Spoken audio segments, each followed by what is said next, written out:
కార్యారంభము కంటే కార్యాంతము మేలు. చాలా గొప్ప సంగతి చదువుకున్న ఈ మాటలు ప్రభు మనల్ని దీవించి మనకు పంచిపెట్టలాగా ప్రార్థన చేద్దాం. మీరు కూడా ఏకీభవించండి. ప్రభు మనతో మాట్లాడలాగా ప్రార్థన చేద్దాం. కృప కలిగిన తండ్రి, పరిశుద్ధుడైన గొప్ప దేవ, ఘనమైన మీ నామానికి కృతజ్ఞతాస్తుతులు చెల్లిస్తూ ఉన్నాం. మీ కుమారుడు మా ప్రభు అయిన యేసుక్రీస్తు వారిలో మీరు మాకు ఇచ్చిన ఈ సహవాసం, మీ సన్నిధిని బట్టి స్తుతిస్తున్నాం. ప్రభు, అర్హత లేని మమ్మల్ని క్షమించి ఇంత గొప్ప భాగ్యంలోనికి తీసుకొచ్చారు. మీ స్తోత్రాలు. మీ పాదాలు చేరి వాక్యాన్ని నేర్చుకోవడానికి, మా జీవితాలను ఈ వాక్యపు వెలుగులో సరిచేసుకోవడానికి మీరు మాకు ఇస్తున్న సమయాలను బట్టి స్తుతిస్తున్నాం. మా హృదయాలను ఒప్పింప చేయండి. మీ వాక్యం వినబడుతున్నప్పుడు అయా మనస్ఫూర్తిగా వాక్యానికి లోబడి అంగీకరించి విధేయత చూపించినట్లు మీ స్వరూపంలోనికి మేము సంపూర్ణంగా మార్చబడుటకు, నిరాకడకు సిద్ధపరచబడుటకు సహాయం చేయండి. బాలాపూర్లో మీరు ఏర్పరచుకున్న స్థానిక సంఘాన్ని బట్టి మేము స్తుతిస్తున్నాం. వారికి మీరు ఇచ్చిన ఆసక్తిని బట్టి మేము స్తుతిస్తాము. ఇలాగ ఇంకా నువ్వు ఎదిగి వర్ధిల్లుటకు సహాయం చేయండి. ఈ సమయంలో చదవబడిన లేఖన భాగాలు మాకు అర్థమవులాగా వివరించి మనకి సహాయం చేయమని యేసుక్రీస్తు ప్రభు నామమున ప్రార్థిస్తున్నాం తండ్రి. ఆమేన్. కార్య ఆరంభం కంటే కార్యాంతము మేలు. కార్యం ప్రారంభం చేయడం చాలా సులువు. ఏదైనా ఒక పని ప్రారంభం చేయడం చాలా సులువు, కానీ దాన్ని ముగింపు వరకు తీసుకురావాలంటే చాలా కష్టం. ఆ ముగింపులోకి రావడానికి మధ్యలో ఎన్నో ఆటంకాలు, ఎన్నో శ్రమలు, ఇబ్బందులు. బైబిల్ గ్రంథంలో మనం చూసినప్పుడు కొందరు భక్తుల జీవితాలు ప్రారంభాలు బాగానే ఉన్నాయి, ముగింపు మాత్రం దుర్భరమైందిగా ముగించబడింది. ఆదికాండ ధ్యానాల్లో బైబిల్ క్యారెక్టర్స్ అన్నీ చదువుకుంటూ వస్తే మోస్ట్లీ నిజంగా యేసుక్రీస్తు లక్షణాలను, సారూప్యాన్ని తన జీవితంలో జీవించి చూపించిన వ్యక్తి, చివరి వరకు ఆ ఛాలెంజింగ్ లైఫ్ని గడిపిన ఒక వ్యక్తి. మీకు ఎవరు తెలుసు వాళ్ళ పేర్లు చెప్పండి, తర్వాత నేను చెప్తాను. మీకు ఎవరు అనిపించారు చెప్పండి, ఒక వ్యక్తి పేరు చెప్పండి పర్ఫెక్ట్గా, ఫస్ట్ నుంచి లాస్ట్ వరకు. జోసెఫ్, ఆదికాండంలో. నోవా ఫస్ట్ నుంచి లాస్ట్ వరకు నో ప్రాబ్లమా? హనోకు ఫస్ట్లో బాగున్నాడా? హనోకు స్టార్టింగ్లో బాగున్నాడా? నోవాహు లాస్ట్లో బాగున్నాడా? సురేష్ అంగు చెప్పినట్టుగా జోసెఫ్ ద బెస్ట్ ఎగ్జాంపుల్. యోసేపు, నిజంగా యోసేపు గురించి చదివిన ప్రతిసారి భయం కలుగుతుంది. ప్రారంభం నుండి ముగింపు వరకు. ఆదికాండం ఎట్లా ప్రారంభం అవుతుందంటే అన్ని ఆరంభాలే. ఆదికాండం ప్రారంభమే ప్రారంభాలతో ప్రారంభం అవుతుంది, జీవంతో ప్రారంభం అవుతుంది, పుట్టుకతో ప్రారంభం అవుతుంది. ఆదికాండం 50వ అధ్యాయానికి వచ్చేసరికి ఎలా ముగుస్తుంది? ఎలా ముగుస్తుంది? 50వ అధ్యాయం సమాధి పెట్టెతో ముగుస్తుంది. ఆదికాండం ప్రారంభము గొప్ప ఆరంభాలతో, జీవముతో, పుట్టుకతో ప్రారంభమైతే ముగింపెట్టిన ఆదికాండంలో సమాధి పెట్టెతో ముగించబడుతుంది. ఇక్కడ నేర్చుకున్న ఒక సత్యం ఏంటంటే, ప్రతి వ్యక్తికి ప్రారంభం ఉంది, డెఫినెట్గా ముగింపు కూడా ఉంది. Nobody is ever lasting.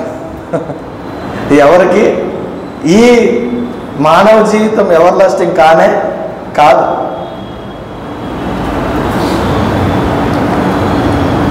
ప్రతి ఒక్కరికి ముగింపు ఉంది. ఇప్పుడు ఒక ప్రశ్న ఏంటంటే, ఈ ప్రారంభం కంటే ముగింపు బాగుండాలి. పాత నిబంధన గ్రంథంలో ఉజ్జియా లాంటి వాళ్ళని, ఇంకా పర్ఫెక్ట్ ఎగ్జాంపుల్ ఒక ఆయన పేరు చెప్పాలంటే సౌలు, మనకు అర్థం కావడం కోసం ఎలా ప్రారంభమయ్యాడు, అసలు ఎంత అద్భుతమైన ప్రారంభం. సామాన్యుడుగా ఏదో గాడిదలు ఎత్తుక్కుంటూ పోతే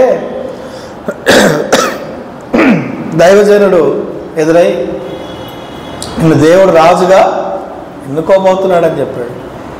గాడిదలు మేపుకునే దగ్గర నుంచి ఎక్కడికి వెళ్ళిపోయాడు? సడన్గా అరే సింహాసనం వరకు వెళ్ళిపోయాడు. ఏం ప్రారంభం! ఎంత గొప్ప ఎదుగుదల, ఎంత ఉన్నత స్థానానికి వెళ్ళిపోయాడు.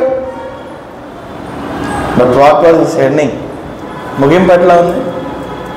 ఎంత అవిధేయత, ఎంత ఫూలిష్నెస్! అసలు ఎక్కడి దాకా వెళ్ళిపోయాడు? పరిగెత్తే వరకు. ప్రవక్త కోసం దేశంలో ఉన్న చిల్లంగి వాళ్ళను తరమాల్సిన వాడు ఎక్కడికి వెళ్తున్నాడు? అంత భయంకరమైన సంగతి. అసలు ఆ చివరి దశలో ఎంత దిగజారిపోయాడంటే, చిల్లంగి వాళ్ళ దగ్గరికి వెళ్ళి ఎంత ఘోరమైన ముగింపు. ఆఖరికి ఆత్మహత్య చేసుకునే దగ్గరికి ఎంత సాడ్ ఎండింగ్. అసలు ప్రారంభం గొప్పగానే ఉంది. దేవుడికి ప్రారంభంలో లోబడ్డాడు, ఉన్నత స్థానానికి ఎదిగాడు. ఎవరు ఎక్కలేని ఆ ఉన్నతమైన మెట్టు ఎక్కాడు. ద ఫస్ట్ కింగ్, మొట్టమొదటి రాజు. ఏమైపోయింది? అతనే నమ్మకంగా ఉంటే బెన్యామీను గోత్రంలో నుంచి ఎంతమంది రాజులు వచ్చేవారో మనకు తెలియదు. అసలు ఏమైపోయాడు? ఎంత అవిధేయత! ప్రారంభం బాగుంది, బాగా కొనసాగుతుందని సంతృప్తి పడిపోవడానికి అసలు వీల్లేనే లేదు. ప్రారంభం కాదు గొప్ప, ముగింపు గొప్ప. ఈ 50వ అధ్యాయం నేను ముగించుకొని ఎక్సోడస్ చదువుకుంటూ వెళ్తున్నాను ఇప్పుడు నా బైబిల్ రీడింగ్స్లో. ఎలాంటి ముగింపు 50వ అధ్యాయంలో చూస్తూ ఉన్నాం. 50వ అధ్యాయంలో మరణము ఏడుపే. అందులో ప్రాముఖ్యమైన వాడు మన యోసేపు గురించి ఒక మాట చూద్దామా? 50వ అధ్యాయం 16 నుంచి కొన్ని వచనాలు చదువుదాం. యోసేపు ముగింపులో ఎలాంటి పరిస్థితి ఉందో.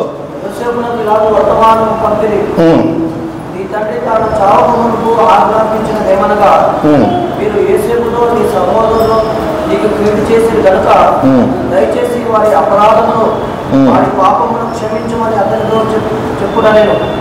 కాబట్టి దయచేసి నీ తండ్రి దేవుని దాసుగా అపరాధమును క్షమించమని వారు యోసేపుతో ఇలాగ మాట్లాడుచుండగా అతని ఏడ్చెను.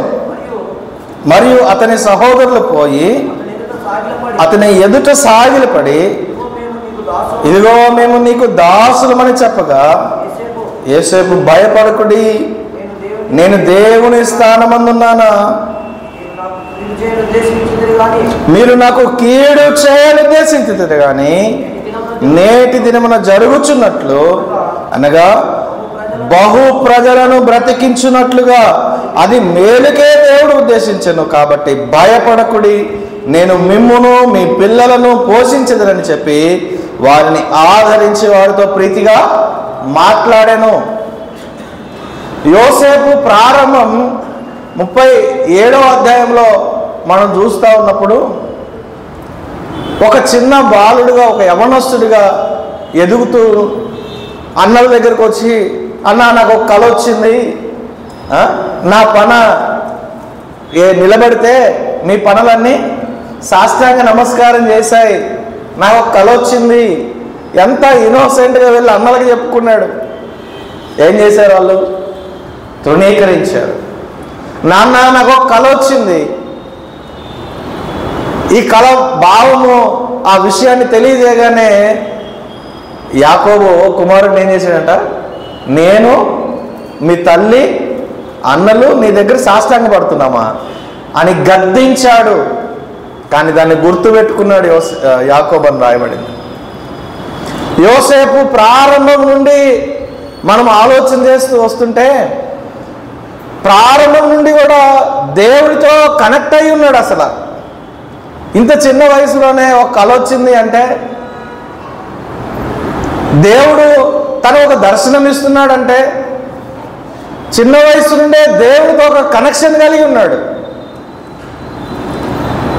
యాకోబు నుంచి ఇశ్రాయేలుగా మారిన ఆ తండ్రికి ఎంత దగ్గరగా ఉన్నాడో, ఆ తండ్రి తెలుసుకున్న దేవుడు కూడా యోసేపు అంతే దగ్గరగా ఉన్నాడు. అందుకే జరగబోయే సంగతులన్నీ స్పష్టంగా తెలుసుకోగలిగాడు. దేవుడు యోసేపుకు తెలియజేశాడు.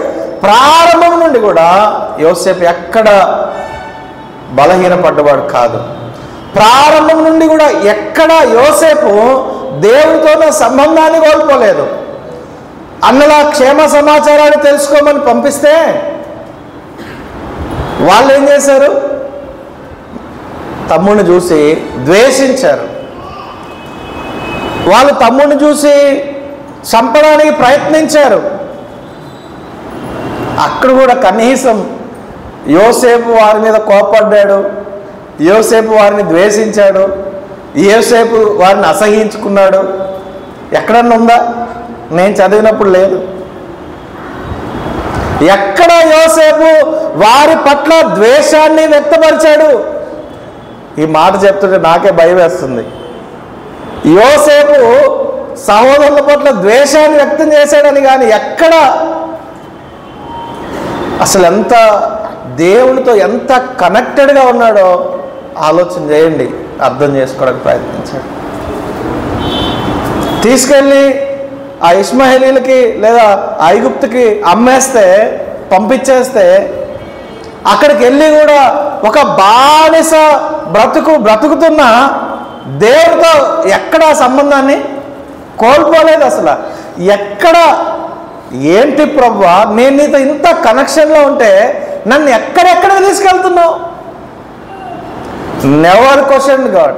అసలు యోసేపు జీవితంలో ఎక్కడ సనుగులు కానీ, ద్వేషం కానీ, దేవుణ్ణి ప్రశ్నించిన సంగతులు కానీ లేవు. అసలు నిజంగా యోసేపు జీవితం చూడండి ఎలాగా తను కొనసాగుతున్నాడు. అక్కడి నుంచి ఆ యజమానింట్లోకి తీసుకెళ్తే అక్కడ ఒక భయంకరమైన శోధన. తన యజమాని భార్య ఏం చేస్తుంది? తనతో పాపం చేయమని ప్రేరేపిస్తుంటే, నా దేవునికి విరోధంగా నేను పాపం చేయనని అసలు ఎవరు చెప్తారు? ఏమంటున్నాడు అసలు? నాకు విరోధంగా నేను చేయను, ఫరోకు విరోధంగా నేను చేయను, ఎవరికి విరోధంగా చేయను అంటున్నాడు? దేవుడు నన్ను ఎరిగి ఉన్నాడు, దేవుడు నన్ను చూస్తున్నాడు, దేవుడికి నేను భయపడుతున్నాను, దేవుని దృష్టికి నేను ఎన్నటికీ పాపం చేయను.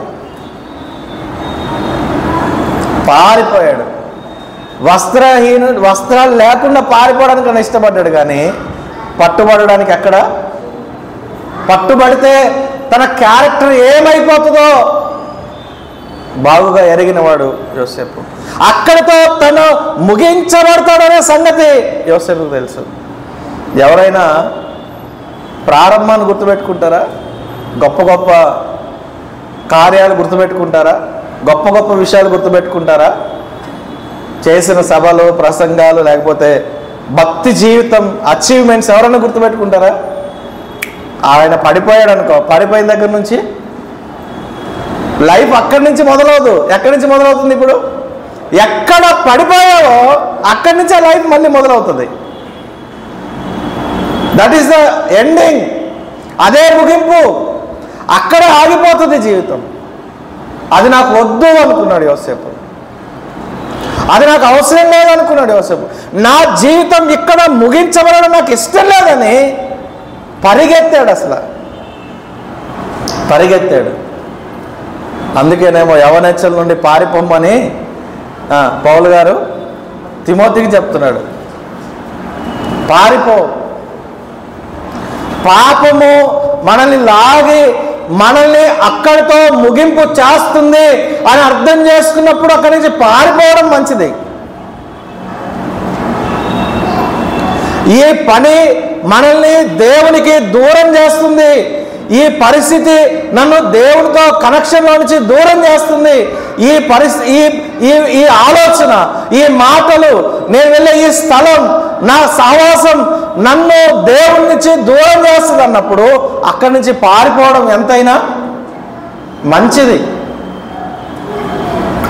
అదే యోసేపు కోరుకున్నాడు. అక్కడితో నా జీవితం ముగించబడద్దు, నేను ఇక్కడ ఆగిపోవద్దు, ఇదే నా ఎండింగ్ అవ్వకూడదు అనుకున్నాడు. ఒకవేళ అక్కడ ఆగి ఉంటే ఈరోజు మనం మాట్లాడుకోవడానికి ఇలాంటి సంగతులు ఉండేవి కాదు, ఈ మాదిరి ఉండేది కాదు.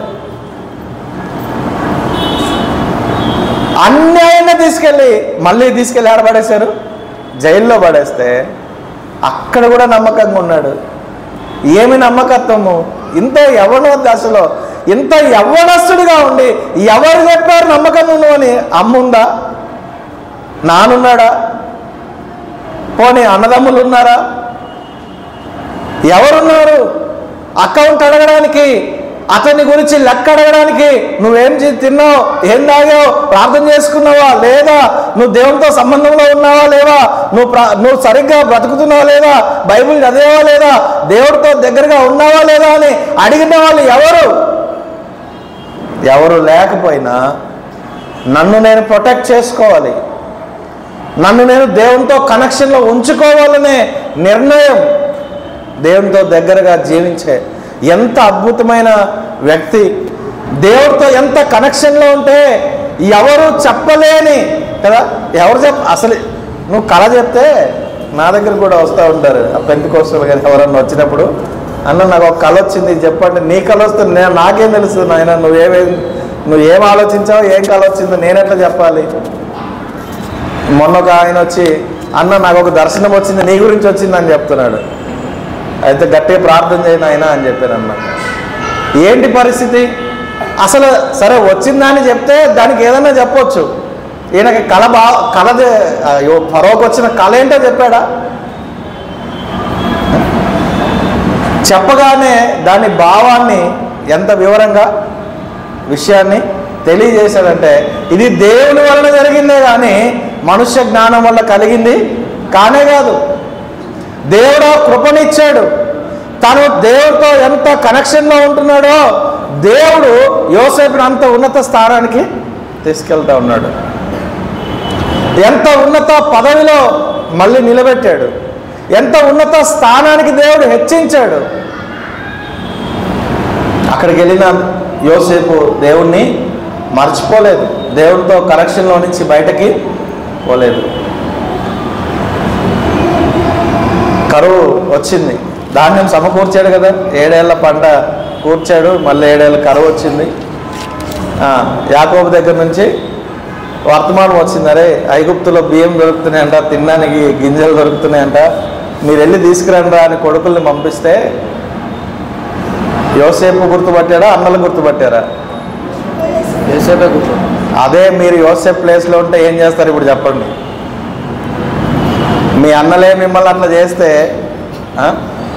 వాళ్ళే అట్లా తీసుకుపోయి మనల్ని గుంటలో వేసి మనల్ని హింసించి బాధ పెడితే, ఇప్పుడు యోసేపు స్థానంలో మనం ఉంటే ఏం చేస్తాం చెప్పండి? యోసేపు వాళ్ళని గుర్తుపట్టి వాళ్ళతో సంభాషించి ఒక విషయాన్ని చదువుదాం. 45వ అధ్యాయం మొదటి నుంచి 2-3 వచనాలు చదువుదామా. అప్పుడు యోసేపు తన యొద్ద నిలిచిన వారందరి ఎదుట తన్ను తాను అణుచుకొనజాలక నా యొద్ద నుండి ప్రతి మనుషుని వెలుపలికి పంపివేయడని బిగ్గరగా చెప్పాను. యోసేపు తన సహోదరులకు తను తాను తెలియజేసుకున్నప్పుడు ఎవరిని అతని యొద్ద నిలిచి ఉండలేదు. అతడు ఎలుగెత్తి ఏడవగా ఐగుప్తీయులను ఫరో ఇంటి వారును ఎంత గట్టిగా ఏడ్చాడో. అసలు ఆ మాట చదువుతుంటే నాకు హృదయం భారం అయిపోతుంది. వాళ్ళందరినీ బయటకు పంపించాడు. అన్నలకి తనను తాను డిస్క్లోజ్ చేసుకున్నాడు, చెప్పుకున్నాడు, నేనే మీ తమ్ముడిని బాబు, మీరు హింసించిన మీ తమ్ముడిని, మీరు బాధ పెట్టిన మీ తమ్ముడిని అని చెప్పినప్పుడు ఎలుగెత్తి ఏడిస్తే బయటకు వెళ్ళిపోయిన వాళ్ళు కూడా వినబడిందా లేదా?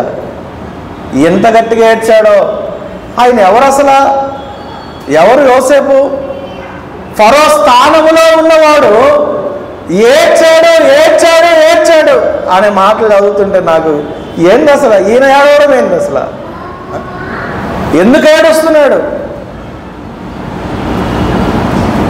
ఏడిపించాడు ఏడిపించాడు ఏడిపించాడు అని ఉండాలి నిజానికైతే. అంతేనా? అంతేనా కదా? మనం ఉండుంటే అదే పని చేసేవాళ్ళం మేము. ఏడ్చాడు ఏడ్చాడు. 4-5 రోజుల నుంచి అదే చదువుతున్నా. అక్కడి నుంచి వెళ్ళట్లేదు నా ధ్యానం, మనసు పోవట్లేదు. ఏడ్చాడు ఏడ్చాడు అంటున్న ప్రతిసారి వాళ్ళని చేర్చుకొని వాళ్ళకి ధ్యానం ఇచ్చి బండ్లు పంపించి వాళ్ళని తీసుకొచ్చి ఐగుప్తులో పెట్టి ఇన్నేళ్ళుగా ఆ ఐగుప్తులో కొన్నేళ్ళు ఉన్నాడు కదా యాకోబు కూడా. అప్పుడు అంతా ప్రొటెక్ట్ చేసి వాళ్ళకి మళ్ళీ మైదానం ఏర్పాటు చేసి వాళ్ళ పశువులకి అన్ని ఏర్పాట్లు చేసి అన్ని విధాలుగా చూసిన తర్వాత తండ్రి చచ్చిపోతే ఇప్పుడు మన నాన్న చచ్చిపోయాడు కదా, మన మీద ఇప్పుడు పగ తీర్చుకుంటాడేమోరా. ఏంటి ఇన్నేళ్ళు పగ తీర్చుకోవడానికి ఆ నాన్న అడ్డమా? వాళ్ళని హింసించడానికి ఆ తండ్రి అడ్డమా? తండ్రి చనిపోగానే ప్లాన్ వేసుకొని వచ్చేసారు, లెటర్ రాపించి పంపిస్తున్నారు. సరే నాయన ఎవరైనా లెటర్ తీసుకొని వెళ్ళండి, మీ నాన్నే చెప్పాడని చెప్పండి, లేకపోతే ఏం చేస్తాడు? చంపేస్తాడు రా బాబు, మమ్మల్ని ఏదైనా చేసేయచ్చు, మేమేమైపోతామో మమ్మల్ని కాపాడండి అని లెటర్ పంపిస్తే ఈరోజు మళ్ళీ యోసేపు ఏం చేస్తున్నాడంట? వారు యోసేపుతో ఇలాగ మాట్లాడుచుండగా అతడు ఏడ్చెను. మీరు ఎందుకు క్షమాపణ చెప్తున్నారు? అసలు మీరు క్షమాపణ చెప్పడానికి ఎందుకు ఆలోచిస్తున్నారు? నేనేమైనా మీ మీద కోప్పడ్డానా? నేను మిమ్మల్ని ద్వేషించానా? నేను మిమ్మల్ని హింసించడానికి ప్రయత్నించానా? నేను ఇబ్బంది పెట్టానా? మీరు పెట్టిన ఇబ్బందిని నేను ఇబ్బందిగా ఫీల్ అయ్యానా? మీరు పెట్టింది ఇబ్బంది అని నేను ఇబ్బందిగా ఫీల్ అయితే అప్పుడు మీరు నాకు క్షమాపణ చెప్పాలి. కనీసం నా హృదయాన్ని మీరు అర్థం చేసుకోవట్లేదు. నేను ఇంత మేలు చేస్తున్నా కూడా మీకు అర్థమే కావట్లేదు. అసలు ఎప్పుడు అర్థం చేసుకుంటారు నన్ను? ఇంతగా మిమ్మల్ని పోషిస్తున్నాను కదా, పగ తీర్చుకోవడానికి నేనేమన్నా దేవుని స్థానంలో ఉన్నానా? మీకు ఎన్నిసార్లు వివరించాను నేను. అరే 45వ అధ్యాయంలో చదువుతాం. ఇది మీరు బాధపడకండి, ఆ మాట చూడండి, కావాలంటే చదువుదాం ఆ మాట 4వ వచనంలో 45:4. అంతటా యోసేపు నా దగ్గరకు రండని తన సహోదరులతో చెప్పినప్పుడు వారు అతని దగ్గరకు వచ్చింది. అప్పుడు అతడు ఐగుప్తునకు వెళ్ళినట్లు మీరు అమ్మవేసిన మీ సహోదరుడైన యోసేపును నేనే. ఫస్ట్ మాట నేనే అని చెప్పిన తర్వాత ఏమంటున్నాడు? అయినను నేను ఇక్కడికి వచ్చినట్లు మీరు నన్ను అమ్మివేసినందుకు దుఃఖపడకుడి. ఎవరు దుఃఖపడాలి? మీరు అమ్మేసినందుకు నాకు మస్తు దుఃఖమైందని చెప్పాలి. ఇప్పుడు ఏమంటున్నాడు? మీరు అమ్మినందుకు దుఃఖపడకండి, అది మీకు సంతానం పుట్టింపనీయకుడి, ప్రాణరక్షణ కొరకు దేవుడు మీకు ముందుగా నన్ను పంపించను. బా, ఈ విషయం ఆల్రెడీ 45వ అధ్యాయంలోనే చెప్పాడు. 5 అధ్యాయాలు కొన్ని సంవత్సరాలు గడిచే వరకు ఇలా హృదయంలోకి అది ఎక్కలేదు. ఇన్ని సంవత్సరాలు గడిచినా వాళ్ళ హృదయానికి అర్థం కాలేదు. వాళ్ళ తమ్ముడు ఎంత ప్రేమిస్తున్నాడో, వాళ్ళని ఎంత ఆదరిస్తున్నాడో, వాళ్ళ కొరకు ఎంత త్యాగానికైనా సిద్ధపడ్డాడో వాళ్ళకి అర్థం కాలేదు. అసలు వాళ్ళు అర్థమే చేసుకోవట్లేదు, అందుకు ఏడుస్తున్నాడు. బైబిల్లో చిన్న వచనం ఒకటి ఉంది, తెలుసా మీకు? అది అతి చిన్న వర్స్ బైబిల్లో. యేసు కన్నీరు విడిచెను. యేసు కన్నీరు విడిచాను. యేసుక్రీస్తు వారు లాజరు చనిపోయాడని ఏడుస్తున్నాడా? ఎందుకు ఏడుస్తున్నాడు యేసు ప్రభు? చెప్పండి. యేసు ప్రభుకు తెలియదా లాజరు లేచి నడిచి రాబోతున్నాడని? యేసు ప్రభుకు తెలీదా? మరి ఎందుకు యేసుక్రీస్తు వారు ఏడుస్తున్నాడు? నేనే పునరుద్ధానమును, నేనే జీవమును, నేనే నా యందు విశ్వాసం ఉంచిన వాడు చనిపోయినను బ్రతుకుతాడని చెప్పాడు కదా. బ్రతికి నా యందు విశ్వాసం ఉంచిన వాడు చనిపోవాలని చెప్పాడు కదా. పునరుద్ధానం ఉందని చెప్పాడు కదా. ఆయనే పునరుద్ధానం తర్వాత జీవం ఆయనే అని చెప్పాడు కదా. అక్కడ లాజరు శవం ఉందే కదా ఈ మెసేజ్ చెప్పింది. ఆయన లాజరు లేపడానికి సమాధి దగ్గరికి వెళ్తుంటే ఏమంటున్నారు? అయ్యా ఆడకెందుకు పోతావు? ఆడకపోతే ఏమొస్తుందంట? వాసన వస్తుందయ్యా. ఆయనేమో లాజర్ని బ్రతికింపజేయడానికి వెళ్తుంటే, నేనే పునరుద్ధానాన్ని, జీవాన్ని, నేను అతన్ని జీవింపజేయగలను, అతన్ని బ్రతికింపజేయగలను, అతన్ని తీసుకొస్తాను, అందుకే లేట్ వచ్చాను అనే వివరంగా చెప్పినా ఎక్కిందా మనసులోకి? యేసు ప్రభు కన్నీరు విడుస్తా ఉన్నాడు. ఆయనను అర్థం చేసుకునే వాళ్ళు లేరు. ఆయన హృదయాన్ని అర్థం చేసుకునే వాళ్ళు లేరు. ఆయన మనసులో ఉన్న దాన్ని అర్థం చేసుకునే వాళ్ళు లేరు. ఆయన వాక్యము ద్వారా మాటికి మనతో చెప్పాలనుకున్న విషయాన్ని మళ్ళీ చెప్తున్నా అది అర్థం చేసుకోవట్లేదు, ఆ ప్రకారం జీవించట్లేదు. అది ఆయనకి వేదనగా ఉంది. ఆయన మనసులో ఉన్నవన్నీ వివరంగా చెప్తా ఉన్నా మనం అర్థం చేసుకోవట్లేదు. మార్తలాగా అవిశ్వాసంగా ఉంటే, ఆయన చెప్పిన సంగతులు అర్థం చేసుకోకపోతే నిన్ను బట్టి నన్ను బట్టి దుఃఖం కాదా? నిన్ను నన్ను పోషించడానికి, సంరక్షించడానికి, క్షేమంగా ఉంచడానికి, సాక్షులుగా నిలబెట్టుకోవడానికి ఆయన అన్ని కార్యాలు జరిగిస్తున్నా, క్రమముగా జరిగిస్తున్నా, ఆయన ప్రణాళికలన్నీ స్పష్టంగా మనకి తెలియజేయడానికి జగత్తు పునాది వేయబడక ముందే ఏర్పాటు చేసి ఉన్నా ఆ ప్రణాళికను అర్థం చేసుకోకుండా మన దోవలో మనం వెళ్ళి ఆయన్ని నిందిస్తే, ఆయన్ని సంశయిస్తే, ఆయన్ని ప్రశ్నిస్తే మనం ఎట్లా ముందుకెళ్ళగలం? ప్రశ్నించినప్పుడే కదా మన ముగింపు, సంశయించినప్పుడే కదా మన ముగింపు, అర్థం చేసుకున్నప్పుడే కదా అదే కదా మన ముగింపు. ఎంతకాలం అదే విధంగా ముందుకెళ్తాం? ఎంతకాలం ఆయన బాధపడాలి? ఎన్ని ఏళ్ళు చెప్పినా, ఎన్ని వర్తమానాల ద్వారా మాట్లాడినా మనకు తెలుసు మనం సరి చేసుకోవాల్సింది ఏంటో. తెలీదా మనకి? మనం సరి చేసుకోవాల్సింది ఏంటో, మనలో ఏది దేవునికి ఇష్టంగా లేదో, మనలో ఉన్న లోపం ఏంటో మీకు తెలుసు, నాకు తెలుసు.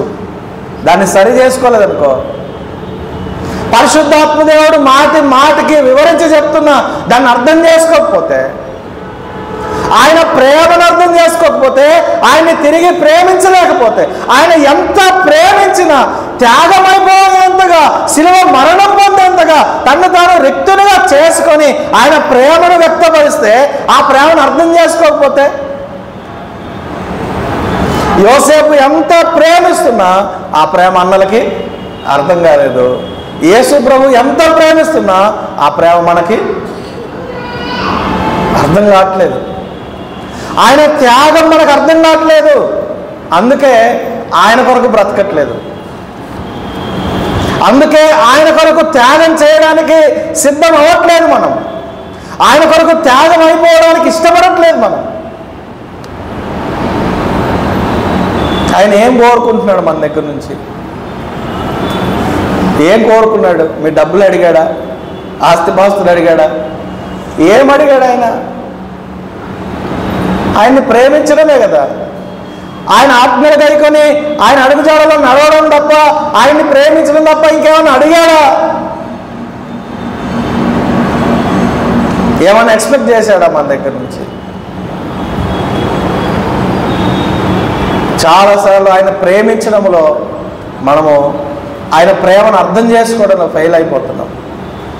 అదే కదా ఎఫెసీ సంఘం కదా. ఎఫెసీ సంఘం అర్థం చేసుకోలేకపోయింది. మొదట ప్రభువుని ప్రేమించారు ప్రేమించారు ప్రేమించారు. ఈరోజు ఆ ప్రేమ తగ్గిపోయింది. ఇప్పుడు ఆ ప్రేమ లేదు. ఆ ప్రేమ అణగారిపోతుంది, తగ్గిపోతుంది. ఆయనతో దూరం పెరిగే కొద్దీ ఏమైపోతుంది? ప్రేమ తగ్గిపోతుంది. లోకం హృదయంలోకి చేరే కొద్దీ ప్రభు పట్ల ప్రేమ తగ్గిపోతుంది. ఆయన ప్రేమను అర్థం చేసుకోవడం తగ్గిపోతుంది. ఆయన ప్రేమను గ్రహించడం తగ్గిపోతుంది. ప్రేమించలేకపోతే పేతురుని అడిగాడు కదా, ఏమన్నాడు? పేతురు, నీవు నన్ను ప్రేమిస్తున్నావా? నీవు నన్ను ప్రేమిస్తున్నావా? నీవు నన్ను ప్రేమిస్తున్నావా? ఈరోజు మనల్ని అదే మాట అడిగాడు అనుకోండి, మన పేరు పెట్టి నువ్వు నన్ను ప్రేమిస్తున్నావా, నా ప్రేమను అర్థం చేసుకుంటున్నావా అని మనం అడిగితే, నిజంగా మొదటి ప్రేమ, రక్షించబడిన నాడు ఉన్న ప్రేమ, ఆయన్ని వెంబడించడం మొదలుపెట్టిన నాడు ఉన్న ప్రేమ, ప్రారంభంలో ఉన్న ప్రేమ ఇప్పటికే కొనసాగుతుందా? మధ్యలో ఆయన అడిగింది ఇవ్వలేదని, కోరుకున్నది దొరకలేదని, మన ఇష్టాలు నెరవేర్చబడట్లేదని, మన కోరికలు తీరట్లేదని ఆ ప్రేమను వదిలేస్తున్నాము. లోకంలో ఉన్న ప్రేమలకు ఆకర్షించబడి ఆయన ప్రేమను వదిలేస్తున్నామా? ఏ స్థితిలో ఉన్నాం? మనల్ని మనం పరీక్షించుకోవాలి. యోసేపు అన్నలను ప్రేమించడంలో ఎక్కడ కూడా తగ్గలేదు. ఏమని చెప్తున్నాడు? 21వ వచనం చూడండి, 20వ వచనం, 50-20. మీరు నాకు కీడు చేయనుద్దేశించితిరి గాని నేటి దినమున జరుగుచున్నట్లు అనగా బహు ప్రజలను బ్రతికించున్నట్లుగా అది మేలుకే దేవుడు ఉద్దేశించాడు. అబ్బా, దేవుని ఉద్దేశాలను ఎంత అద్భుతంగా తెలుసుకుంటున్నాడు. రోమా 8:28 చూడండి ఒకసారి, మనకు తెలిసిన వాక్యమే. దేవుని ప్రేమించు వారికి అనగా ఆయన సంకల్పము చొప్పున వారికి మేలు కలుగుటకై సమస్తమును సమకూడి జరుగుచున్నాయి. ఆ విషయాన్ని యోసేపు అర్థం చేసుకున్నాడు. నేను దేవుణ్ణి ప్రేమిస్తున్నాను, నా దేవుడు నన్ను ప్రేమిస్తున్నాడు, నా మేలుకే సమస్తాన్ని ఎవరు చెప్తారు చెప్పండి? ఇంత భయంకరమైన కఠినమైన పరిస్థితుల మధ్యలో ఉండి దేవుని ప్రణాళికను ఆయన అర్థం చేసుకుంటున్నాడు. నీ జీవితంలో, నా జీవితంలో సమస్యలు రాగానే, శ్రమలు రాగానే, కష్టం రాగానే మనం ఏమైపోతున్నాం తెలుసా? బెంబేలెత్తిపోతున్నాం, భయపడిపోతున్నాం. ఏం దేవుడు నన్ను వదిలేసాడా? దేవుడు నా చేతి వదిలిపెట్టేశాడా? దేవుడు నన్ను మర్చిపోయాడా? దేవుడు నన్ను పట్టించుకోవట్లేదా? దేవుడు నన్ను క్షమించట్లేదా? నేను దూరం అయిపోయానా? నా దేవుడు నన్ను ఎందుకు వదిలిపెట్టాడనే ప్రశ్నలతో చెదరిపోతున్నాం. మనం మర్చిపోతా ఉన్నాం దేవుణ్ణి. యోసేపు మర్చిపోలేదు. యోసేపు దేవుడి ప్రణాళిక ఏంటో అర్థం చేసుకున్నాడు. ఇది దేవుడే జరిగిస్తున్నాడు, దీని వెనక దేవుడు గొప్ప ప్రణాళిక కలిగి ఉన్నాడు. దేవుడి ఉద్దేశం చాలా గొప్పది అనే సంగతి, అది ఆ యోసేపు దేవుడితో కలిగిన సంబంధాన్ని మనకు స్పష్టంగా తెలియజేస్తుంది. యోసేపు దేవుని పట్ల కలిగి ఉన్న నిరీక్షణను తెలియజేస్తుంది. యోసేపుకు దేవుని పట్ల ఉన్న విశ్వాసాన్ని తెలియజేస్తుంది. ఎంత గొప్ప విశ్వాసం! ఎంతగా దేవునిపై ఆధారపడ్డాడు. దేవుడు నాకు కీడు చేయడు, దేవుడు నా పట్ల ఎన్నడూ నాకు అభ్యంతరకరమైంది చేయడు. దీని వెనకాల దేవునికి గొప్ప ఉద్దేశం ఉంది. ఎంత గొప్ప ఆత్మీయమైన హృదయం గలవాడు యోసేపు. నిజంగా ఆ హృదయం మన లోపల ఉందా?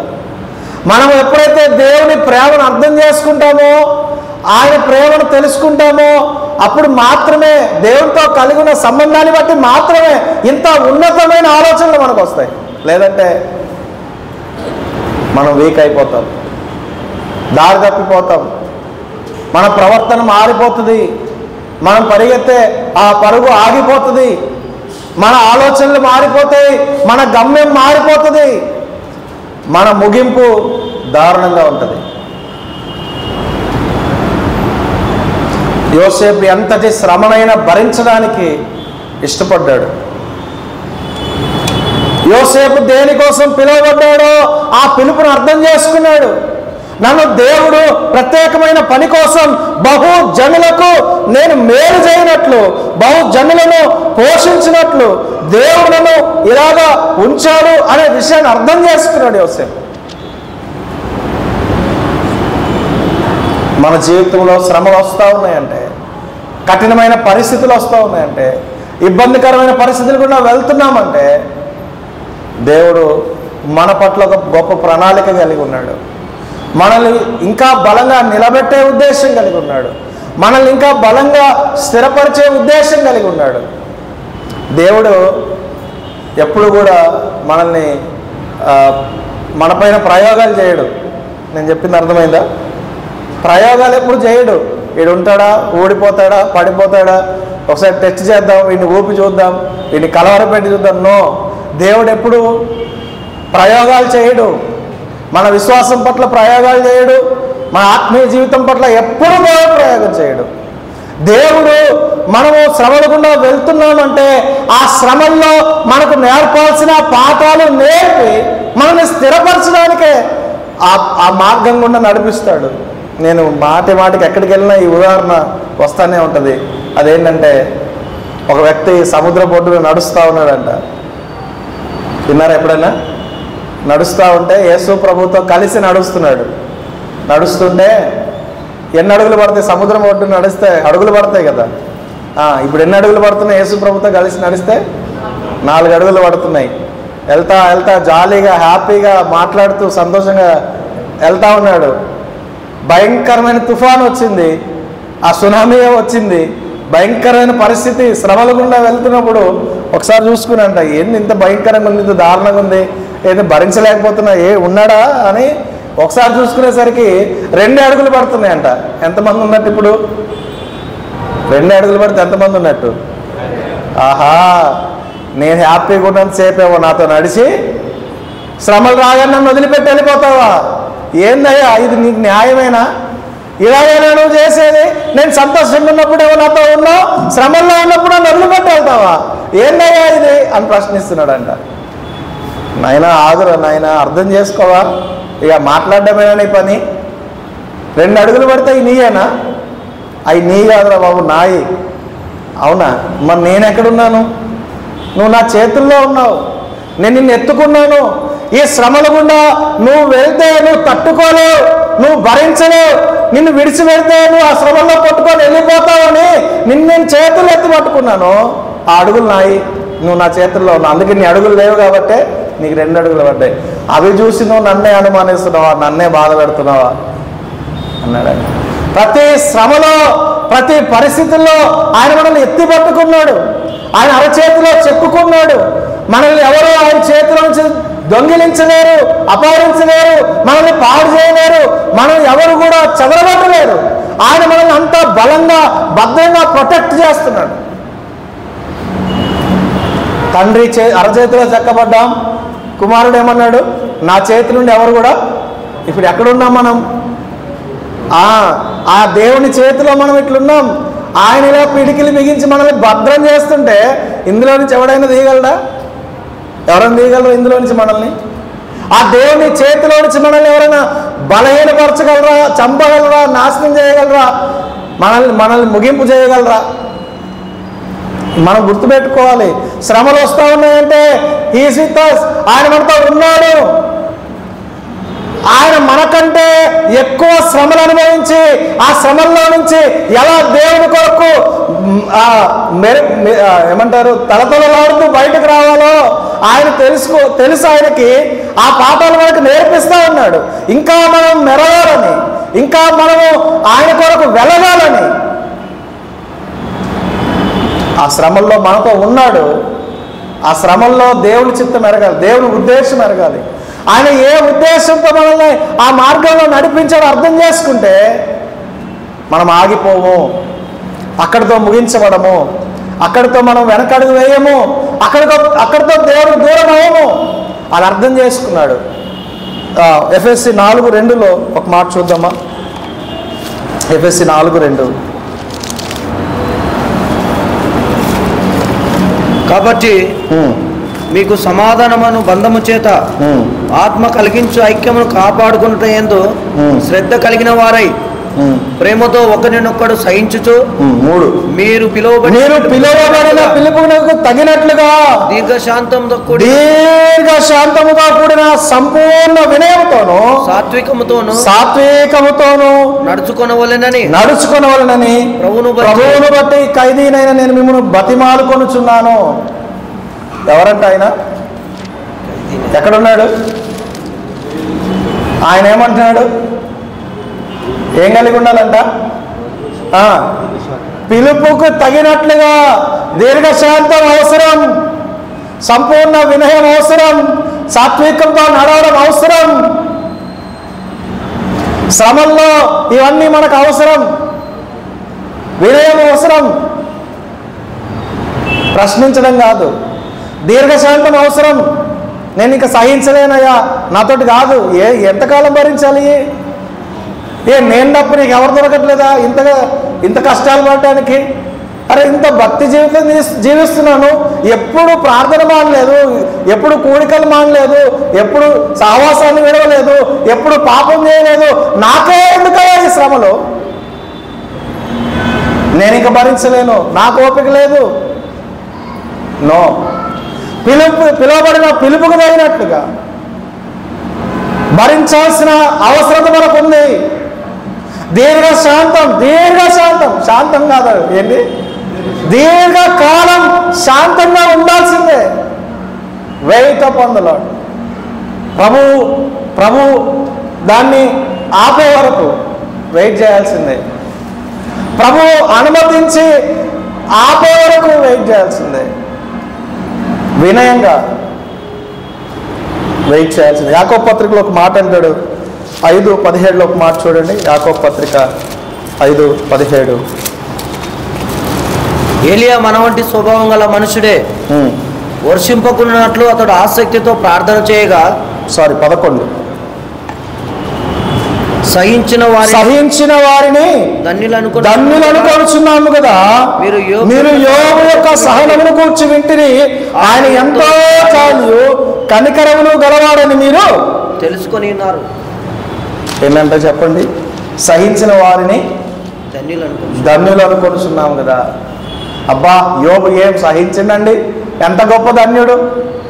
అరే, వారు సహించి ధన్యులు అయ్యారు అన్నప్పుడు ఇప్పుడు నువ్వు సహిస్తే, ఇప్పుడు మనం సహిస్తే ఏంటి? అన్యులమా?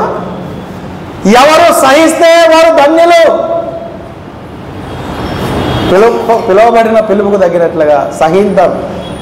శ్రమలు వస్తూ ఉన్నాయి, శోధనలు వస్తూ ఉన్నాయి, పరిస్థితులు మనకు అనుకూలంగా లేవు.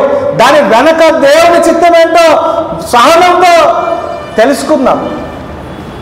తొందరపడొద్దు, బలహీనపడొద్దు, బేజారైపోవద్దు. ప్రశ్నించడం మొదలుపెట్టొద్దు. ఎందుకు కాదు, ప్రభా ఏంటి, అంతేనా? ఎందుకు కాదు, ఏంటి ప్రభా నీ చిత్తం, నా నుంచి నువ్వు ఏం ఎక్స్పెక్ట్ చేస్తున్నావు, నేను దాన్ని చేస్తానయ్యా, నీకు లోబడతాను, సంపూర్ణంగా విధేయత చూపిస్తానయ్యా. ఎప్పుడైనా ప్రార్థన చేశామా ఇట్లా? కష్టం రాగానే ఎంత కష్టం. ఇంత కష్ట పరిస్థితుల్లో అన్నల్ని ప్రేమిస్తున్నాడు. ఇక్కడ నేను ఆగిపోయాను. ఆ ప్రేమించే దగ్గర అది చదువుతున్నప్పుడు చాలా భయం వేసింది నాకు. ఎందుకంటే ఈ హింసించే వాళ్ళు ఎక్కువైపోయినప్పుడు ప్రేమించమంటుంటే యాడ్ నుంచి ప్రేమించాలా? అప్పుడు నా మనసులో వచ్చిన ఆలోచన ఏంటంటే, బాబు, ప్రేమించమని చెప్పడం వేరు, ప్రేమించడం వేరు. ప్రాక్టికల్గా ప్రేమించేటప్పుడు అది ప్రాక్టికల్గా ప్రేమించాలి అంతే. ఆయన మొదట ఎట్లా ప్రేమించాం అట్లనే ప్రేమించాలి. ఇలా మనసులో వచ్చిందనమాట.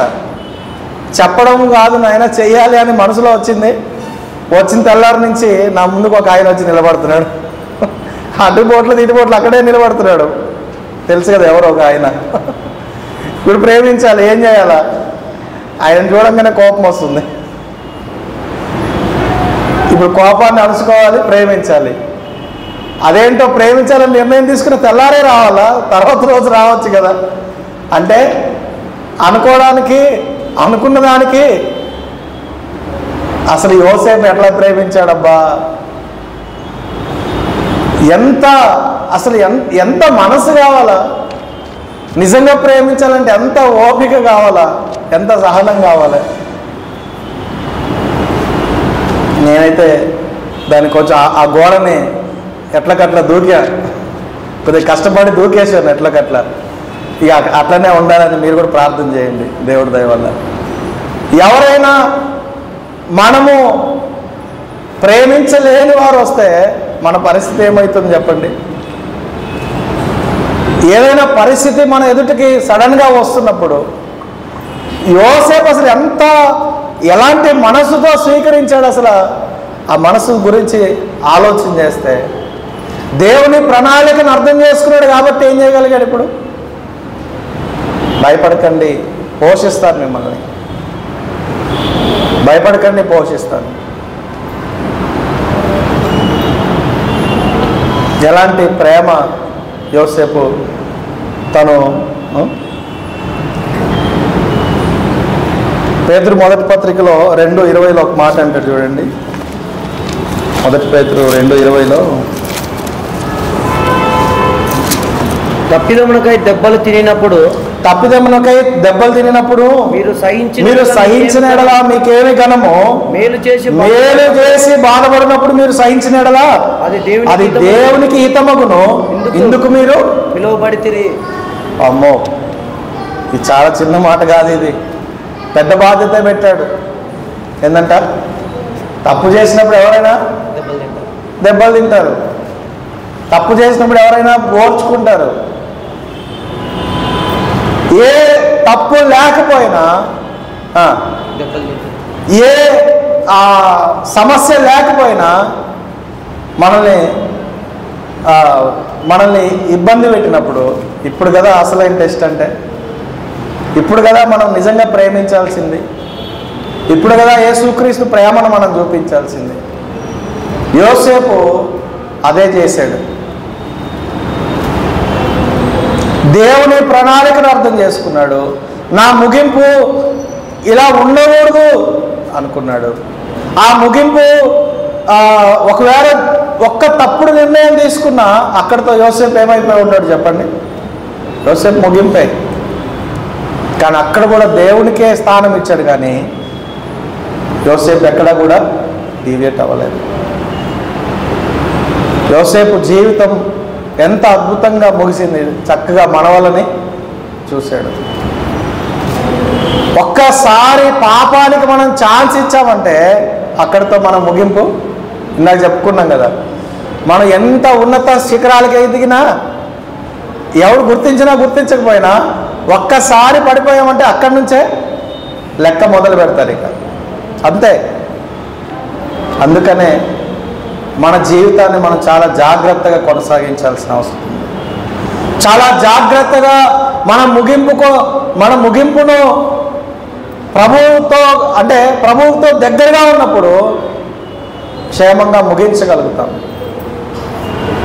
ఆలోచన చేద్దాం. యోసేపు జీవితంలో తాను సహించాడు, ధన్యుడయ్యాడు. ఆయన్ని ప్రేమించిన వారికి దేవుడు ఎన్నడూ అన్యాయం చేయడని అర్థం చేసుకున్నాడు. ఈరోజు మన పరిస్థితి ఎట్లా ఉంది? దేవుని ప్రేమిస్తూ ఉన్నామా? దేవునితో అదే సంబంధాన్ని కలిగి మనం ముందుకు వెళ్ళగలుగుతున్నామా? మధ్యలో దేవుని అర్థం చేసుకోకుండా, దేవుని ప్రేమను అర్థం చేసుకోకుండా బలహీనపడి సనుగులతో గొడవలతో ముందుకెళ్తున్నామా? సహించలేకపోతున్నామా? మన పిలుపుని అర్థం చేసుకోలేకపోతున్నామా? దేని నిమిత్తం దేవుడు మనల్ని పిలిచాడో, మన పరుగు మధ్యలో ఆపేస్తే, అసహనానికి గురైతే, ఆ శాంతాన్ని కోల్పోతే, ఆ ఓర్పును కోల్పోతే కదా, ఆ శ్రమల్లో బలహీనపడిపోతే ఏమైపోతామో ఒకసారి ఆలోచన చేద్దాం. ఇవన్నీ మనకొక్కరికే వచ్చినాయి కాదు, మన యజమాని, మన ప్రభువు, మన మాస్టర్ ఇవన్నీ ఆల్రెడీ అనుభవించాడు. నిష్కారణంగా దూషించబడ్డాడు, నిష్కారణంగా హింసించబడ్డాడు, నిష్కారణంగా అవమానించబడ్డాడు, నిష్కారణంగా ఆయన సమస్తమైన వేదనలకు గురయ్యాడు. అంతేకాదు ఆయనకి అవసరం లేకపోయినా కేవలం మనలాంటి దోషుల్ని, మనలాంటి బలహీనుల్ని, భక్తిహీనుల్ని, నాశనానికి పాత్రమైన మనల్ని ఆ నాశనం నుంచి తప్పించడానికి ఆయన వాలంటరీగా, ఆయన స్వయంగా తన్ను తాను శిలువ మరణానికి అప్పగించుకోవడానికి ఇష్టపడ్డాడు. ఆయన ప్రేమ ఎక్కడా తగ్గలేదు, ఎక్కడా బలహీనపడలేదు. ఆయన శిలువ వేయబడడానికి ఇష్టపడ్డాడు. తండ్రి చేయి విడిచిన మన పట్ల ప్రేమను ఆయన తగ్గించుకోలేదు. తాను మరణానికి అప్పగించుకున్నాడు. నిన్ను నన్ను ప్రేమించి ఆ ప్రేమలో మనం కొనసాగాలి, ఆ ప్రేమను అర్థం చేసుకొని ఆయనతో పాటు నిత్యము మనం ఉండాలని ఆ ప్రభువు ప్రేమించాడు. ఏ త్యాగానికైనా సిద్ధపడ్డాడు. అన్ని విధాలుగా త్యాగం చేసి బలియాగం అయిపోయాడు, మరణించాడు, సమాధి చేయబడ్డాడు. మూడవ దినాన మరణాన్ని జయించి తిరిగి లేచాడు. మనం ఆ మరణ దాస్యంలో నుంచి, ఆ పాపపు దాస్యంలో నుంచి, ఆ బలహీనతల్లో నుంచి, ఆ నిరుత్సాహంలో నుంచి, ఈ శ్రమల్లో నుంచి, ఈ భయంకరమైన పరిస్థితుల్లో దేవుణ్ణి అనుమానించే పరిస్థితుల్లో నుంచి, దేవునికి దూరమైన పరిస్థితుల్లో నుంచి మార్పు చెంది మనం పునరుద్ధానం చెంది ప్రభు ప్రేమను అర్థం చేసుకొని ప్రభు ప్రేమలో కొనసాగాలని యేసు ప్రభు అంత త్యాగం చేశాడు. ఇంకా త్యాగాన్ని అర్థం చేసుకోలేకపోతే, ఇంకా ఆ త్యాగాన్ని గ్రహించలేకపోతే, ఆ త్యాగాన్ని అర్థం చేసుకొని ఆయన కొరకు బ్రతకలేకపోతే మన ముగింపు చాలా దారుణంగా ఉంటుంది. ఈ ముగింపు చాలా భయంకరంగా ఉండబోతుంది. తను ఎందరు అంగీకరిస్తారో యేసుక్రీస్తు నామమునందు విశ్వాసం ఉంచే వారందరికీ దేవుని కుమారులైన అధికారాన్ని యేసుక్రీస్తు వారు అనుగ్రహిస్తూ ఉండగా, ఈ అధికారాన్ని నువ్వు వద్దనుకుంటే, ఆ అధికారంతో దేవుని బిడ్డగా ఈ లోకంలో జీవించాల్సిన అవసరం లేదనుకుంటే ముగింపు భయంకరంగా ఉంది. దేవుడు లేని స్థలం, దేవుడిని చూడలేని స్థలం, నిత్య నరకాగ్నిగుండానికి వెళ్ళాల్సి వస్తుంది. ఆ నరకం భయంకరం. దేవుడు లేని చోట ఎలా జీవించగలం, ఎలా దాన్ని సహించగలం? ఈ జీవితం ముగించబడక ముందే యేసుక్రీస్తునందు విశ్వాసం ఉంచి ఆయన నీ కోసం చేసిన త్యాగాన్ని, ఆయన నీ పట్ల కలిగిన ప్రేమను అర్థం చేసుకొని యేసు ప్రభువునందు విశ్వాసం ఉంచి యేసు ప్రభువుకి నీ జీవితాన్ని సమర్పించుకొని ఈ లోకంలో ఆయనకి ఇష్టడుగా జీవిస్తే, నీ జీవితం పట్ల ఏ ఉద్దేశాన్ని దేవుడు కలిగి ఉన్నాడో ఆ ఉద్దేశాన్ని ఎరిగిన వాడే జీవిస్తే మన ముగింపు చాలా అద్భుతంగా ఉంటుంది. యోసేపు ఎంత సక్సెస్ఫుల్గా ఏ రిమార్క్ లేకుండా దేవుని కొరకు జీవించి ఈరోజు మనకు మాదిరికరంగా ఉన్నాడో, నీ జీవితాన్ని కూడా అనేకులు ఎదుట దేవుడు మాదిరికరంగా ఉంచుతాడు. ఆ మాదిరిని నువ్వు అనుభవించాలి. లేదా ఆ విధంగా నీ జీవితం కావాలంటే యేసుక్రీస్తు విశ్వాసం ఉంచి యేసుక్రీస్తు కొరకు ఈ లోకంలో జీవిస్తే అలాంటి ఒక గొప్ప జీవితాన్ని దేవుడు అనుగ్రహిస్తాడు. కనుక ఇంకా ఎవరైనా యేసు ప్రభువుని విశ్వసించకపోతే యేసు ప్రభువుని విశ్వాసం ఉంచండి. ఇంకా ఎవరైనా శ్రమల్ని బట్టి, పరిస్థితుల్ని బట్టి దేవుని ఉద్దేశాన్ని ఎరక్క మనసులో సనుగులతో, గొడుగులతో ఆ దేవుణ్ణి ప్రశ్నలతో ప్రశ్నిస్తూ ఉంటే ఈరోజే ప్రభువునందు పూర్తి విశ్వాసంతో ఆయన ప్రేమను అర్థం చేసుకొని ముందుకు కొనసాగుదాం. దేవుడు